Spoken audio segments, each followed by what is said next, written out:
Guys అందరికీ నమస్తే. ఈ రోజు ఒక సాటర్డే అనుకోవచ్చు, ఎందుకంటే మా గుడ్డునైతే హాస్పిటల్కి అయితే పట్టుకొని వెళ్తున్నాము. సో ఇది ఎంవిపిలో ఉన్న డాక్టర్ రమేష్ అనే డాక్టర్ దగ్గరికి అయితే తీసుకొని వచ్చాము. చాలా బాగా చూస్తారు అండ్ వెయిట్ అయితే చెకింగ్ చేసేయమన్నారు. 10.5 kgs అయితే ఉన్నాడు. ఇంకా లోపల ఇంకో డాక్టర్ ఉంది కదా, సో కొద్దిసేపు అయితే వెయిట్ చేయమంటే ఇంకా కూర్చున్నాం. ఇంకా కింద పెడితే అసలు నేను ఉండను అంటున్నాడు. ఎందుకంటే వాడికి ఎక్కువ పీపుల్తో కమ్యూనికేట్ అవ్వడం అలవాట్లేదు. సో భయపడిపోతున్నాడు, వాడిని వదిలేస్తామేమో అని. ఇంకా నా వెళ్ళినప్పటి నుంచి వచ్చినంత వరకు నా ఒళ్ళో నుంచి అయితే అస్సలు దిగలేదు.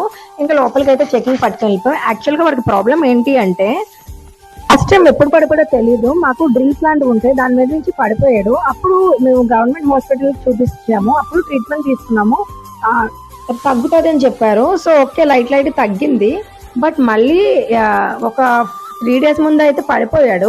సడన్ గా నేను చూస్తానని పడిపోయాడు. అంటే ఫాస్ట్ గా పరిగెట్టేశాడు. మిగతా డాగ్స్ ఉంటాయి మా ఇంట్లో, మా బ్రోస్, వాళ్ళతో ఫాస్ట్ గా పరిగెట్టిన వాళ్ళు పడిపోయాడు. అప్పటి నుంచి లెగలేకపోయాడు, తినలేకపోతున్నాడని ఇంకా అయితే తీసుకొని వచ్చాము. సో థర్మామీటర్ అయితే చెకింగ్ చేశారు, ఏం ప్రాబ్లం లేదని చెప్పారు. సో ట్రీట్మెంట్ చేయించినప్పుడు చాలా ఇబ్బంది పెట్టేశాడు. నా బుగ్గ రక్కీసిన అంత ఇబ్బంది పెట్టాడు. మొత్తం 4 పట్టుకున్న వాడిని కాయలేకపోయాము. ఇంకా మొత్తం ట్రీట్మెంట్ చూసి టాబ్లెట్స్ ఇచ్చి ఇంజెక్షన్స్ అయితే పవర్ఫుల్ ఇంజెక్షన్స్ అయితే వేశారు. ఇంకో 3 weeks వరకు ట్రీట్మెంట్ చేయాలి అని చెప్పారు, ఎవ్రీ వీక్ తెమ్మని. సో ఇంకా స్కానింగ్ కూడా ఒకసారి తీయించండి అంటే ఇంక స్కానింగ్కి వెళ్ళిపోయాం. అతను లేడని ఇంకా కొద్దిసేపు అయితే కూర్చుంటే ఫుల్ వాటర్ కావాలి అని అడిగాడు. ఎప్పుడైనా ఎక్కడికైనా వెళ్తే డాగ్స్కి మాత్రం వాటర్ అయితే క్యారీ చేయాలి. సో వాటర్ అయితే తాగించాక స్కానింగ్ అయితే తీయిస్తున్నాను. సో నాకు చాలా వెరైటీగా అనిపించింది స్కానింగ్ అది చూస్తుంటే. నన్ను కూర్చొని పట్టుకోమన్నారు. ఆ ప్లేట్ పెట్టి ఆ ప్లేట్ మీద ఎక్కడైతే స్కానింగ్ అనేది తీయాలో దాని మీద అయితే తీయించారు. మొత్తం 2 scans అయితే తీశారు.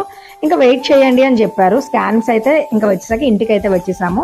ఫైనల్గా ఏమన్నారంటే స్పైనల్ కార్డ్ అనేది బ్రేక్ అయింది, ఎయిర్ క్రాక్ అయింది, కొంచెం ట్రీట్మెంట్ అనేది ఒక 3-4 weeks తీసుకుంటే తగ్గుతుంది అని చెప్పారు. ఇంతే ఈరోజు మీ vlog. Thanks for watching. Please do subscribe.